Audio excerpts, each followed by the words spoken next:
Welcome back to the channel. Today I have a profile by my buddy Michael, my teammate also. You just won the Lambert's tournament for the second time in a row. And I think you just top 8 a Seattle 1K they posted. So you've been playing the same deck for a while. What deck is this deck? I've been playing Hero Frogs. Hero Frogs. And you recently just won first place on the Lambert. What'd you get there? I got a Ghost Rare Stardust Dragon. Not bad, not bad. Yeah, pretty sick. So I think one thing I will ask you is like, why do you keep playing this deck? You just like it?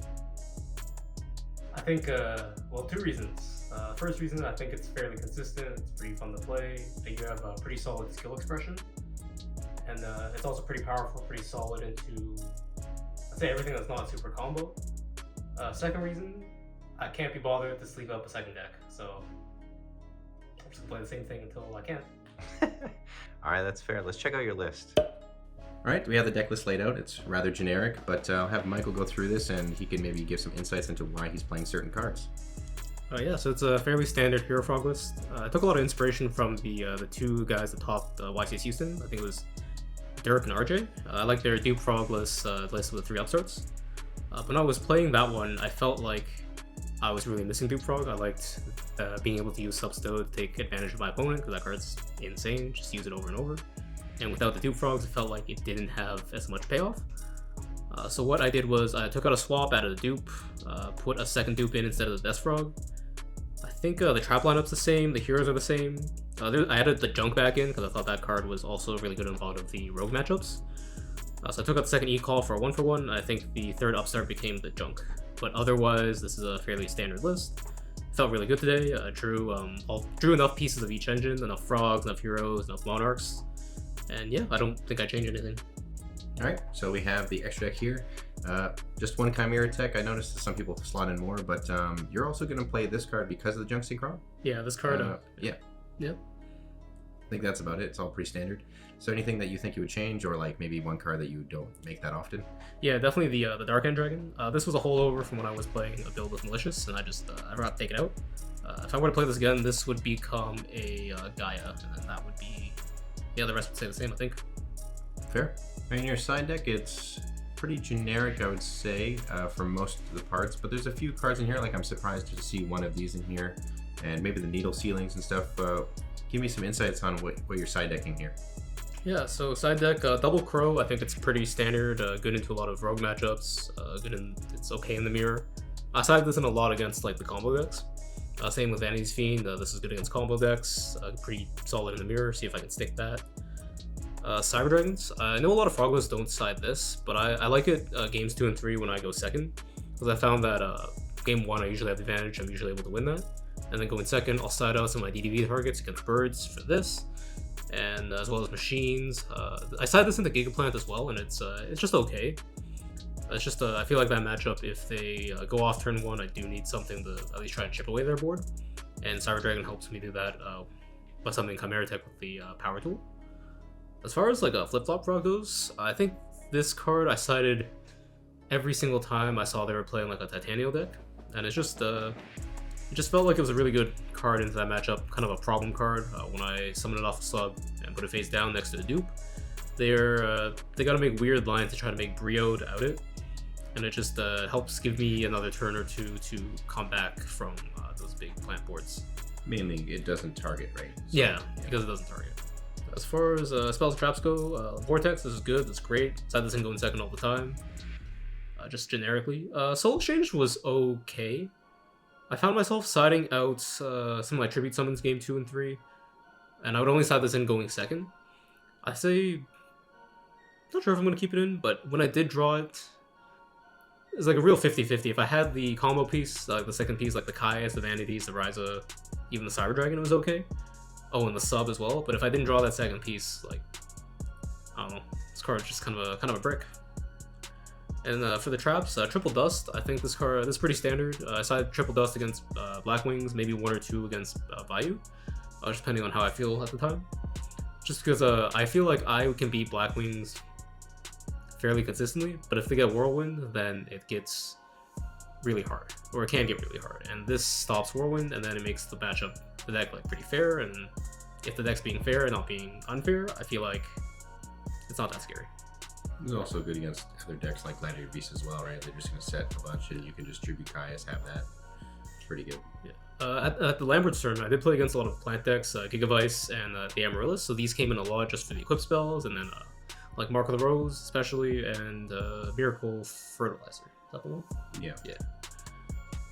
Otherwise, hits floodgates like Skill Drain, what is it? Mask of Restrict, and just annoying cards that are, just I'd rather not see.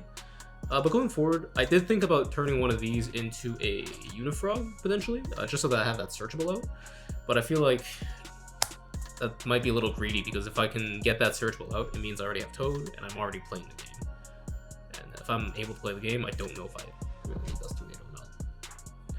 Otherwise, 3rd Prison, this was pretty good. Brought this in again a lot of game 2s just against the more mid-range decks, like Machines or Birds that bring this in, Gladiator Beast, stuff like that. And then the double Needle Ceiling. So the Houston list was playing triple Vanity's Fiend, double Dyna, 3 Needle Ceiling. I'd assume it's for all the combo decks. And I did side these in a fair bit today. I didn't draw very much, so I don't know how it really performed in practice. But I'm not really sure if I'm sold on it yet. It just seems like a fairly narrow card, because a lot of decks that won't go super wide won't let you play into it that much. And if that's what's gonna happen, I feel like this could be something else. I just don't know what yet. I gotta play it a little more to see how it is. All right. Well, we went over the deck list. Pretty generic. The side deck was interesting. Good insights on what you're siding into and stuff like that. I like that a lot. Well, I guess now that you guys have seen it, I always ask questions at the end of every profile so that you guys at home can have a better understanding of how to play it rather than just the cards that go in it. So I guess my first question to you will be, what is your hardest matchup? Probably say Forgs, just because I feel like I don't have enough experience in that matchup around here. But when I did play against it, at least game 1, it felt like that was like the game 1 against Forgs is the only matchup where I feel like if I'm not able to pressure them early, I am just going to die. I can't give them that many turns. Whereas the other decks, I feel like with Value, Black Wings, Frogs, all the different Bonefire, like Titanium builds, I don't feel as threatened, so I feel like I have more turns. I have to say probably Frogs. Oh, also Gigaplants. Played against a Gigaplant round 3 or 4. And I gotta say, man, I was clenching the whole time. Like, that deck is terrifying. Like, if they have it, they have it, and sometimes you just can't do anything about it. And that's alright. All right. Well, conversely, what are your easiest matchups? Oh. Maybe it's not the easiest matchup, but if I sit down and my opponent across the table is playing Value, or like a Hamster Raikou Kai's deck, I feel pretty confident in that. It takes them a turn or 2 to set up. Value less so, because they can just flip a switch and just kind of go in on you if that's kind of hand they open. But generally, like decks where you're setting your Hamster, your Raikou, and you need that to like get your deck online, I feel fairly confident into that. All right. What are your thoughts on Unifrog? I think that card. Okay, I feel like I need to test that card a bit more, because I did play it for a while and I cut it for I think the second Ryza or an Upstart, and it's just I have so many fond memories of. I do on the field. I bring back Treeborn. I summon Unifrog, and it just goes in. It hits a bottomless. It hits, maybe not torrential. Or it gets Deep Prison. It gets Mirror Force. And I think that exchange is great. I think a lot of those times it's a very favorable exchange. It's like Whirlwinds too, if they just can't out it. But conversely, like I know there are definitely times where I draw a Unifrog or I have it in my hand and it's just sitting there and it's just a brick. And I don't recall like how often that's happening. I'm not really keeping track of it, so. It's definitely something for me to look out for more in the future to see if it's a card I include in my 45 or not. Because I think this is the first time I played without it, and I didn't really miss it that much. But I didn't play, I only played 1 Bayou, I didn't play any Black Wings. Most of the decks I played were not back row heavy decks. So yeah, but overall I think it's a good card. Depending on where the game goes, it can get better or worse. Yeah, the game definitely feels like it's moving towards more of a combo meta. So could be worse, I guess, in the future, but if people start side decking more traps, I definitely could see you guys putting it back in. All right, so how about tips for players that want to play your deck? Is there anything that they need to know that you think a lot of players make mistakes with, or maybe a lot of players don't realize that they need to know about this deck? So with this deck, I think a big thing that players should be cognizant of when they're playing this deck is, for one, when they're setting their back row. I know this deck doesn't rely on Treeborn as much as your traditional Frog Monarchs, but you still want to get that +1 every turn if you can. I see a lot of players. Some things they'll do is they'll set an MST turn 1. Just might sit there clogging their Treeborn, or they might just say like, hey, I drew prison, I'm gonna set prison. But in reality, like you should probably be holding your traps for when you know you want to set them and then use them, where you have like a situation like what it comes down to is you should know what cards you're gonna lose to. If you know like this is my board, my opponent has these resources, what cards could they have that would cause me to lose right now? If you are aware for the most part of like what, so you're playing against value, what a generic value list does, you see like the Dark Arm, the Burial, the Return, the Chaos Sorcerer, what have you in the graveyard, then you can kind of check mark like each one of these off the list, and then as that list gets smaller, you can play around like the outs your opponent might have, like the Brain Control, like Brain Kai is super common, that can just kind of ruin your day sometimes. Like Frogs in and of itself, it's like a lot of other decks, you know, you draw 1 card per turn, you're trying to out advantage your opponent. Frogs naturally get that +1 every single turn. So like I'm not afraid of going for a long game and like out resourcing you, because I think that's gonna happen naturally over time. My cards are just better than yours. My cards will out grind you. I'll get those +1s, you'll take those -1s. So the only thing you really need to think about is how do I get to my next turn? How am I not gonna die? That's all I really got to say. Like if you can just play around the potential outs your opponent has, like it makes the deck a lot better in my opinion. That's a pretty big ask though, like that's a pretty loaded question. It's hard to play around all that stuff. It takes a lot of experience, I'd say. But yeah, like it's not so much about, like you gotta know your deck, but you also gotta know what your opponent's decks can do and how they play. All right. I would say also... That's kind of wordy, don't lie. Holy fuck, that's so many words, bro. One thing that I think that a lot of people, when they're first starting to play the game and they pick up a deck like this, will struggle with would be knowing what your opponents decide. What do people normally side against you, and what would be cards that like they need to stop if they're playing you, so that if you're playing the deck, you know.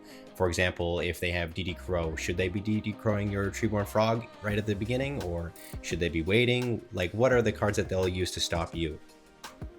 So the side cards are matchup dependent. Against like the bird decks, I see a lot of DDB. I see some Repression. I see Dyna. Not so much Vanity's Fiend. Those are kind of the 3 common ones. Pulling the Rug used to be in there, but it's fallen out of favor. So against like the bird decks, I'll usually side at like Dust Tornadoes and Black Wings for sure. Otherwise, I'll just I like to side out of some of my DDB targets. Like I'll side out a Dupe Frog. I'll side out a Junk Synchron. I might even side out Rhoda since I have less targets now to put in like the Dust Tornadoes, maybe a 3rd Prison, a Cyber Dragon, just because those are big dudes. They get over most of the normal summons, like without a clue. Otherwise, like I've seen some Vanity's Fiends in the mirrors. They just try to stick those and game you with that. I've seen some people side Mask of Restrict, because it's also like that card is, I'd say it's pretty alright into my deck. Definitely better into like Forgs, into Gigavice. At least that's my opinion. I don't really have much experience siding Mask of Restrict myself because I play Frogs. But it's, yeah, stuff like that. And then just because I feel like because there are so many hate cards against Frogs, most of them are pretty powerful. The only thing I want to do games 2 and 3 is just be able to play the game, get my advantage, get my engine going. So I just side cards that kind of let me do that. And in a simplified game state, like I feel like my top decks are better. So if I'm able to have more live bombs off top of my deck, then I'm gonna win out. Yeah, definitely with the Monarchs, Miracle Fusions, Junk Synchron, they're all super strong top decks. Like some top deck, like some things, like top deck E-Call, Rhoda, Strato, Search Alias, like I feel like in a simplified game state, sometimes even that's too much. Like yeah. Do with an 18 and a 19. All right, well, it's probably the end of the video here. I think that, I think that I've gotten a lot of insight. Hope you guys at home also got a little bit into the deck and the way that Michael plays it. Do you have any shoutouts, any callouts you want to give? Yeah, shout out to my man Nostalgic Duelist, Brad. He's on my team, Team Tomodachi. I'm not repping the shirt today, I just came from work. Shout out to my boy Pascal, putting YGO.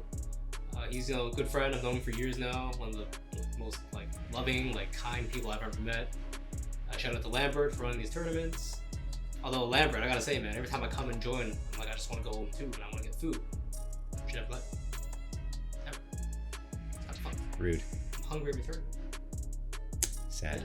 Yeah, one last shout out. Shout out to my amazing girlfriend Sandy. She encourages me to pursue this hobby.